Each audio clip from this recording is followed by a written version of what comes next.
Hello, friends. Welcome to Creative Medicine.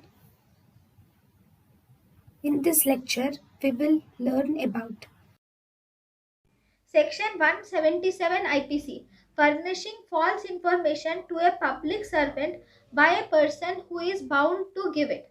So according to 177 IPC, if you cannot give false, you should not give false information to police or any person. Section 201 IPC Causing disappearance of evidence with an intention of screening or protecting the offender. In 201 IPC, in order to protect the offender, you should not disappear the evidence.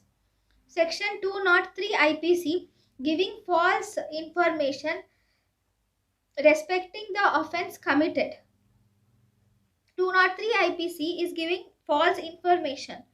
284 IPC, any rash or negligent act with any poisonous substance which endangers human life is 284 IPC. If you do anything with rash or negligent act which will endanger human life is under section 284 IPC.